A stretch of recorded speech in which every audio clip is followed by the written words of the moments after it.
அன்பு நண்பர்களே, அனைவருக்கும் அன்னை சமையல் உமாவின் அன்பான வணக்கங்கள். இன்னைக்கு அன்னை சமையலில் பார்க்க போகிறது சிம்பிளான லஞ்ச் மெனு. அரிசி பருப்பு சாதம், அதுக்கு சூப்பரான சைட் டிஷ் கத்திரிக்காய் உருளைக்கிழங்கு பொரியல்.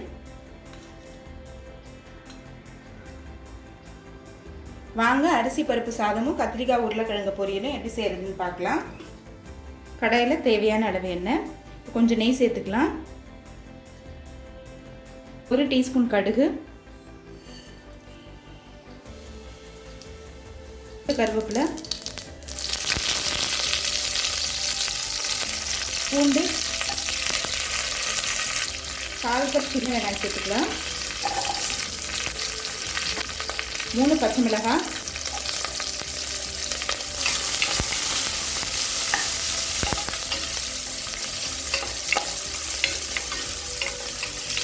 அரிசி பருப்பு சாதத்துக்கு சின்ன வெங்காயம் போட்டிங்கன்னா டேஸ்ட் ரொம்ப நல்லா இருக்குங்க.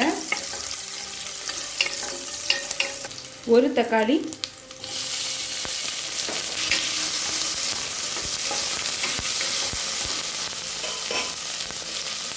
தேவையான அளவு உப்பு,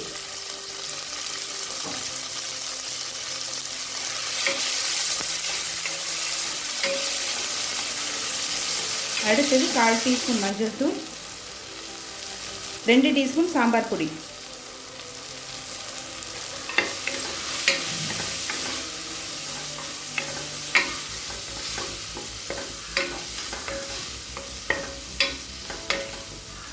அடுத்தது 2.5 கப் தண்ணி சேர்த்துக்கலாம்.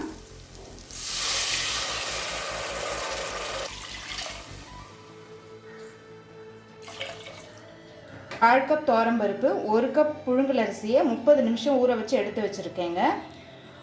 1 கப் அரிசிக்கு 1/4 கப் துவரம்பருப்பு போட்டுக்கோங்க. இப்போ தண்ணி கொதிக்க ஆரம்பிச்சிருச்சு, நம்ம பருப்பு சேர்த்துக்கலாங்க.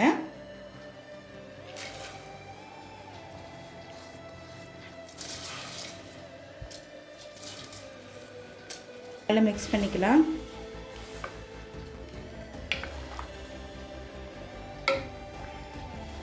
இப்போ மூடி போட்டு குக்கர்லேருந்து 3 விசில் வந்தோடனே இறக்கி வச்சிடலாம்.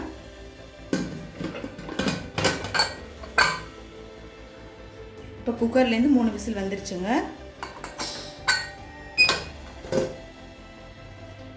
கொஞ்சம் கொத்தமல்லி சேர்த்துக்கலாம், கொஞ்சம் நெய்,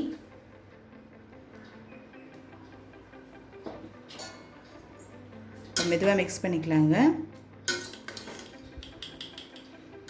இந்த சாதம் பார்த்திங்கன்னா கொஞ்சம் உதிரியாக இருக்க மாதிரி தான் இருக்கும், குலைவாக இருக்காது. இப்போ அரிசி பருப்பு சாதம் ரெடி ஆகிடுச்சுங்க. கத்திரிக்காய் உருளைக்கிழங்கு பொரியல் எப்படி செய்கிறதுன்னு பார்க்கலாம். இப்போ அடுத்து கத்திரிக்காய் உருளைக்கிழங்கு மசாலா எப்படி செய்கிறதுன்னு பார்க்க போகிறோம். கடாயில் தேவையான அளவு எண்ணெய், 1 டீஸ்பூன் கடுகு, 1 டீஸ்பூன் சீரகம், கொஞ்சம் கருவேப்பிலை, பொடியாக நறுக்கின பூண்டு, பொடியாக நறுக்கின இஞ்சி,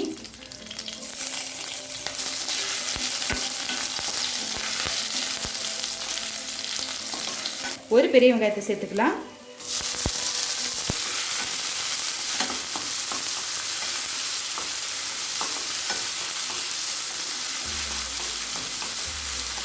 ஒரு தக்காளி,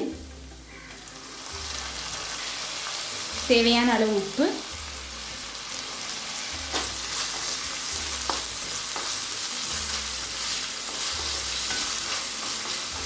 அடுத்தது 1/2 டீஸ்பூன் மஞ்சள் தூள், 2 டீஸ்பூன் மிளகாய் தூள், 1 டீஸ்பூன் தனியாத்தூள்.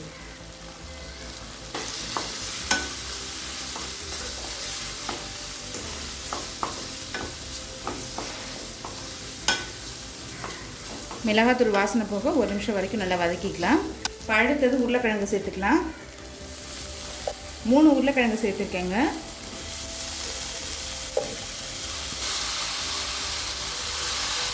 அஞ்சு கத்திரிக்காய் சேர்த்துருக்கேன். இதை நல்லா வதக்கிக்கலாம்.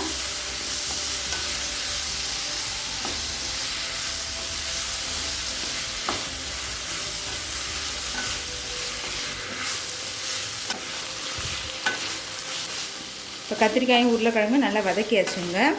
தண்ணி சேர்த்துக்கலாங்க.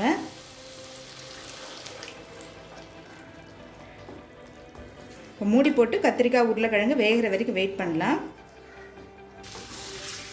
இப்போ பாருங்கள், தண்ணி நல்லா சுண்டிடுச்சு. கத்திரிக்காயும் உருளைக்கிழங்கும் நல்லா வெந்துருச்சுங்க. நம்ம சர்வ் பண்ணிடலாம். சுவையான அரிசி பருப்பு சாதம் ரெடி ஆகிடுச்சு. அதுக்கு சூப்பரான சைட் டிஷ் கத்திரிக்காய் உருளைக்கிழங்கு வறுவலும் ரெடி ஆகிடுச்சு. ரெசிபியை ட்ரை பண்ணி பாருங்கள், கண்டிப்பாக உங்களுக்கே பிடிக்கும். ரெசிபி பிடிச்சிருந்ததுன்னா வீடியோவை லைக் பண்ணுங்கள், கமெண்ட் பண்ணுங்கள், ஷேர் பண்ணுங்கள். இது வரைக்கும் அன்னை சமையல் சேனலை சப்ஸ்கிரைப் பண்ணலன்னா சப்ஸ்கிரைப் பண்ணுங்கள். தேங்க்யூ.